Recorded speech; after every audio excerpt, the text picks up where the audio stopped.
Hi friends, इस video में हम E2E नेटवर्क के बारे में डिटेल डिस्कशन करेंगे। इसका बिजनेस मॉडल देखेंगे, उसके साथ उसका आपका जो Q4FY26 का जो रिज़ल्ट आया है उसके बारे में भी डिटेल डिस्कशन करेंगे। तो आपको E2E नेटवर्क के जो रिज़ल्ट है उसके डिस्कस करने के पहले हम इसका बिजनेस मॉडल, इसका जो कॉम्प्लेक्स बिजनेस मॉडल है इसके बारे में हम डिटेल डिस्कशन करेंगे। तो E2E नेटवर्क एक रेंटल मॉडल है।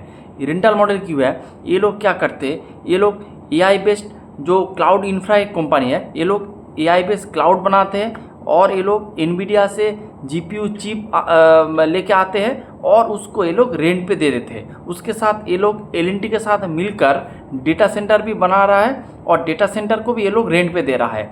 तो अगर आप देखेंगे ये एक रिकरिंग रेवेन्यू अर्न करने वाले कंपनी है, क्योंकि आप देखेंगे ये जो आप जो GPU जो खरीद रहा है NVIDIA से, वो हाई एंड GPU खरीद रहा है, फिर उसको क्या कर रहा है, उसको ये लोग अपने डेटा सेंटर में इंस्टॉल कर रहा है और जो GPU है उसको ये लोग जिसको दरकार है उसको ये लोग रेंट कर रहा है। और ये जो रेंट कर रहा है उसके बदले में इसको इसको रेंटिंग रुपीज़ आ रहा है, तो इससे ये लोग अपना रेवेन्यू वगैरह अर्न कर रहा है। सिंपल बिजनेस मॉडल अगर आप देखेंगे।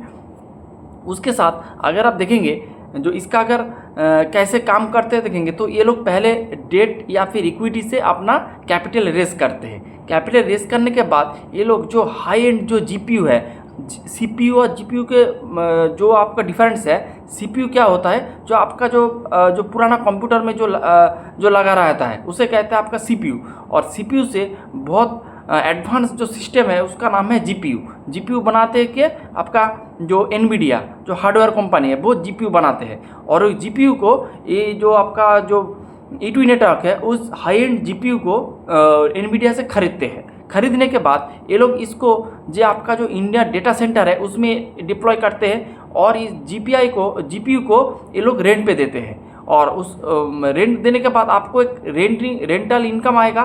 तो रेंटल इनकम ये लोग कमाते हैं, फिर इससे ये लोग अपना रेवेन्यू वगैरह अर्न करते हैं। तो इस सिस्टम से पूरा E2E नेटवर्क का बिजनेस मॉडल चलते हैं। अगर आप नेटवर्क टेक्नोलॉजी देखेंगे तो नेटवर्क टेक्नोलॉजी क्या करते हैं, वो आपका जो किसी का अगर डेटा सेंटर बनाना है तो वो आप नेटवर्क के पास जाएगा, तो नेटवर्क क्या करेंगे, उसको बंदे भेज के उसका जो पूरा सिस्टम को तैयार करेंगे। सिस्टम को तैयार करने के बाद उसको एक जो कॉन्ट्रैक्ट जो होता है, जो इस पूरे प्रोजेक्ट के लिए इस रुपये का कॉन्ट्रैक्ट, तो इस कॉन्ट्रैक्ट बेसिस में नेटवर्क टेक्नोलॉजी काम करते हैं। लेकिन जो E2E नेटवर्क है ये क्या करते हैं, ये आप पूरा इकोसिस्टम बना देते हैं। ये आपका क्लाउड इंफ्रास्ट्रक्चर बनाते हैं, डेटा सेंटर बनाते हैं, पूरा क्लाउड इंफ्रास्ट्रक्चर डेटा सेंटर बनाते हैं, फिर इसको ये लोग रेंट पे दे देते हैं। तो ये बात है।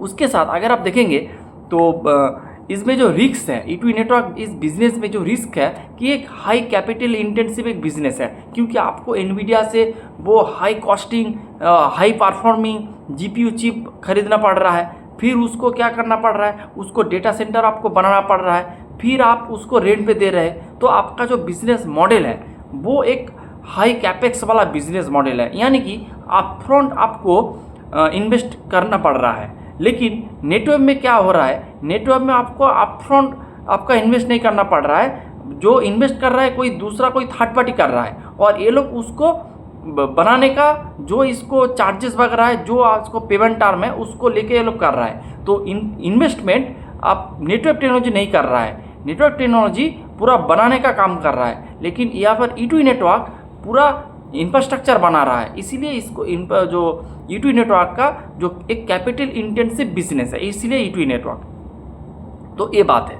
उसके साथ अगर आप देखेंगे जो अगर आपका यूटिलाइजेशन जो रिस्क की एक बात कर रहा हूँ हम E2E नेटवर्क का, तो अगर आपका यूटिलाइजेशन अच्छे से गया, अगर आपका यूटिलाइजेशन 90-100% में आया तो आपके लिए बेहतर होगा, क्योंकि आप तो पूरा इन्वेस्टमेंट कर दिया है। तो अगर आपका यूटिलाइजेशन पूरा नहीं होगा, जैसे आपका हॉस्पिटल में होता है, होटल में होता है, तो आप तो पूरा इन्वेस्टमेंट कर दिया है, अगर आपका 100% या फिर 90% आपका अगर जो यूटिलाइजेशन नहीं होगा तो आप जो रेंटल इनकम है वो थोड़ा कम आएगा।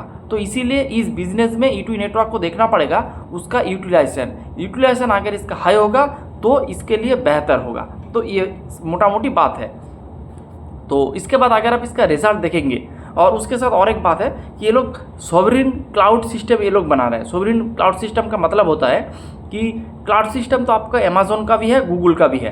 क्लाउड सिस्टम में क्या होता है, सपोज आप नेटफ्लिक्स में एक मूवी देख रहे हो, तो वो जो मूवी है वो आपके लैपटॉप में या फिर आपका टीवी में सेव नहीं है, तो कहाँ पर है, वो है आपका जो नेटफ्लिक्स का जो आपका जो क्लाउड सिस्टम है, नेटफ्लिक्स का जो क्लाउड सिस्टम है उसमें वो स्टोर रहता है, उससे आप इसको देख रहे हो।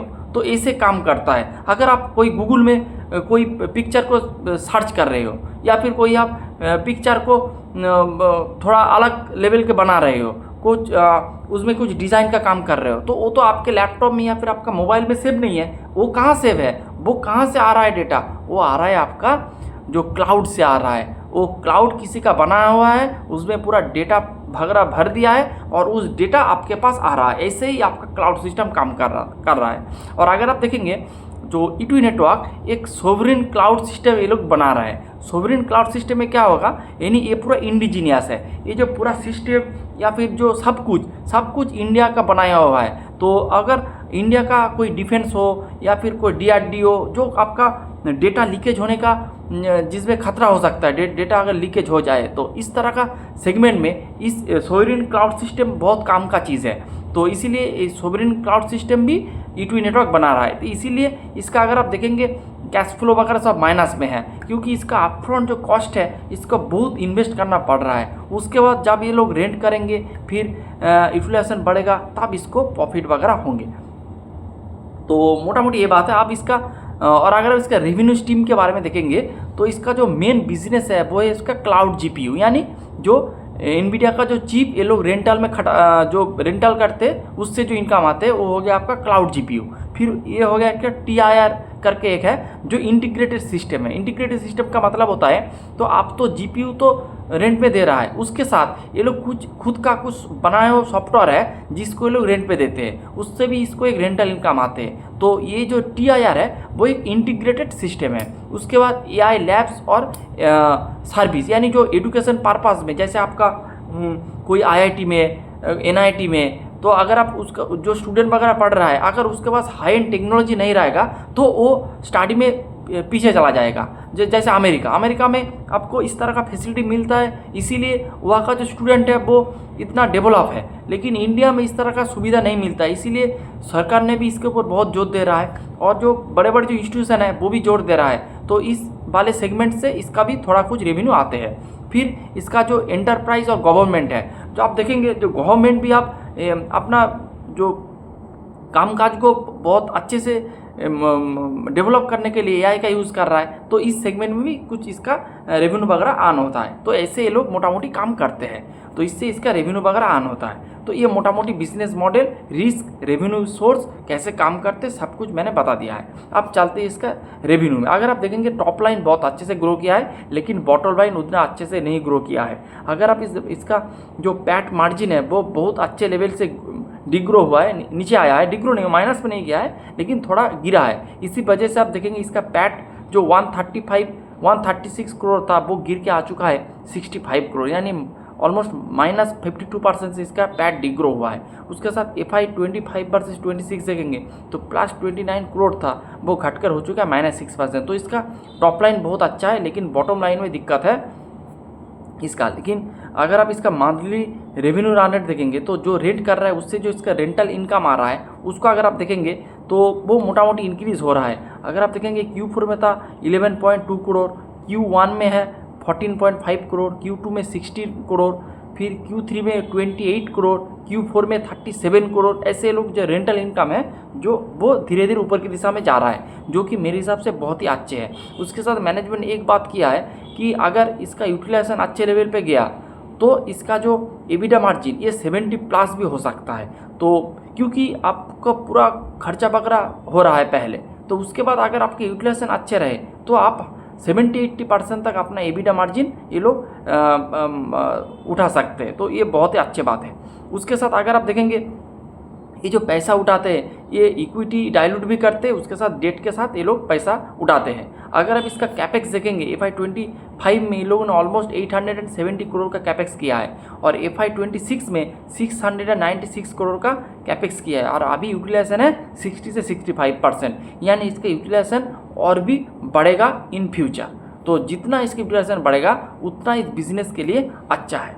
और उसके साथ अगर आप इस देखेंगे तो इसके पास अभी जो हाई एंड परफॉर्मिंग जो GPU है वो पहले था FY25 में था 3900, तो ऑलमोस्ट 4000 इसके पास जो GPU था। लेकिन अभी मैनेजमेंट का टारगेट था कि FY26 के एंड में इसके पास 5000 GPU हो जाएगा, लेकिन वो लोग इसको सरपास कर दिया है। 5050 इसके पास अभी करंट हाई परफॉर्मिंग GPU इनके पास है, जो इसको ये लोग रेंट पे देंगे और उससे ये लोग रेवेन्यू वगैरह अर्न करेंगे। तो यही था मोटा मोटी आपका पूरा डिस्कशन। E2E नेटवर्क के बारे में मैंने डिस्कस किया, इसका रिजल्ट के बारे में डिस्कस किया। अगर आप इसी करंट सिचुएशन में इसका रिजल्ट देखेंगे तो आपको देख के अच्छा नहीं लगेगा, लेकिन ये L&T के साथ मिलकर ये डेटा सेंटर बना रहा है, फिर GPU को रेंट कर रहा है, तो इसका बिजनेस जो फ्यूचरिस्टिक बिजनेस है, इन फ्यूचर इसका बिजनेस अच्छे लेवल से ग्रो कर सकता है। इसीलिए मैंने इस बिजनेस को डिस्कस किया। अगर आप देखेंगे इसके पास अभी 4 डेटा सेंटर है, आपका मुंबई में है, फिर तमिलनाडु में है, चेन्नई में है, उसके साथ आपका दिल्ली एंड नोएडा में है। इस तरह का रीजन में इसका अभी 4 डेटा सेंटर है और इन फ्यूचर ये और भी डेटा सेंटर बनाएंगे। और इसका जो GPU है या फिर डेटा सेंटर है उसको ये लोग घंटे के हिसाब से या फिर पर डे के हिसाब से ये लोग रेंट करते हैं। जैसे कोई आप देखेंगे जो छोटे जो स्टार्टअप है या फिर छोटे जो एंटरप्राइज है उसके पास इतना पैसा नहीं रहेगा कि वो लोग एक डेटा सेंटर बनाएंगे, क्योंकि डेटा सेंटर बनाने के लिए बहुत खर्चा होता है। जो डेटा सेंटर बनाते हैं आपका नेटवर्क टेक्नोलॉजी, लेकिन तो जो छोटे स्टार्टअप या फिर छोटे एंटरप्राइज है वो क्या करेंगे, वो घंटे के हिसाब से या फिर पर डे के हिसाब से या फिर मंथ के हिसाब से ये लोग जो आपका GPU चिप को ये लोग रेंट पे ले लेंगे। तो रेंट पे लेके ये लोग अपना काम वगैरह कर देंगे और उसके साथ E2E नेटवर्क को भी अपना रेंटल रेवेन्यू आ जाएगा। तो ऐसे ही ये पूरा इकोसिस्टम है। तो यही था पूरा वीडियो। इसका अभी वैल्यूएशन कैलकुलेशन करने का कोई सेंस नहीं बनता है, लेकिन बिजनेस बहुत अच्छे लेवल से ग्रो कर रहा है। टॉप लाइन बॉटम लाइन में देखना पड़ेगा कैसे क्या काम करते हैं। तो आपको अच्छे से बिजनेस को ट्रैक करना चाहिए और उसके साथ आप नेटवर्क टेक्नोलॉजी को ट्रैक कर सकते हो। इसके बाद इसके बारे में 2 ही मेजर डिफरेंस है, एक रेंटल में काम करते हैं और एक रेंटल में नहीं काम करते। ये आपका इंफ्रास्ट्रक्चर बनाते हैं और E2E नेटवर्क इंफ्रास्ट्रक्चर बना के उसको रेंट पे देते हैं। यही बेसिक डिफरेंस है। तो यही था आज का video. Hope you like the video. Thanks for watching the video.